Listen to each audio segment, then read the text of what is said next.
হামলা পাল্টা হামলা ঘিরে তৈরি হওয়া চরম উত্তেজনার মাঝে আবারও ইসরায়েলের বিরুদ্ধে সর্বোচ্চ পর্যায়ের ব্যবস্থা নেওয়ার হুমকি দিয়েছে ইরান। মার্কিন সংবাদ মাধ্যম এনবিসি নিউজকে দেওয়া এক সাক্ষাৎকারে ইরানের পররাষ্ট্রমন্ত্রী আমির হোসেন আবদুল্লাহিয়ান বলেছেন, ইসরায়েল তেহরানের স্বার্থবিরোধী কাজ করলে ইরান তাৎক্ষণিকভাবে সর্বোচ্চ পর্যায়ের জবাব দেবে। একই সঙ্গে শুক্রবার ইরানের ইস্পাহান শহরে হওয়া হামলার ঘটনা তদন্ত চলছে বলেও জানিয়েছেন তিনি। আমির হোসেন আবদুল্লাহিয়ান বলেছেন, শুক্রবারের হামলার ঘটনায় এখন পর্যন্ত ইসরায়েলের সংশ্লিষ্টতার প্রমাণ পাওয়া যায়নি।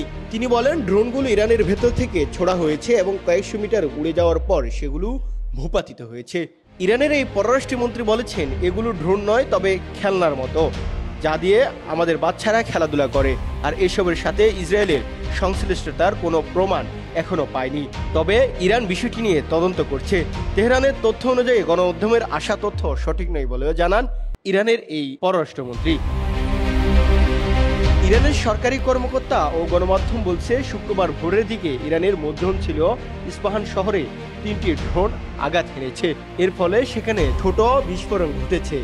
তারা এই ঘটনাকে ইসরায়েলের পরিবর্তে অনুপ্রবেশকারীদের আক্রমণ হিসেবে উল্লেখ করেছেন। এর মাধ্যমে প্রতিশোধ নেওয়ার প্রয়োজনীয়তাও এড়িয়ে গেছে। ইসরায়েল যদি প্রতিশোধ নেয় তবে ইরানের স্বার্থের বিরুদ্ধে কাজ করে, তাহলে তেহরানের পরবর্তী প্রতিক্রিয়া কঠোর হবে বলেও সতর্ক করে দিয়েছেন আমির আবদুল্লাহিয়ান।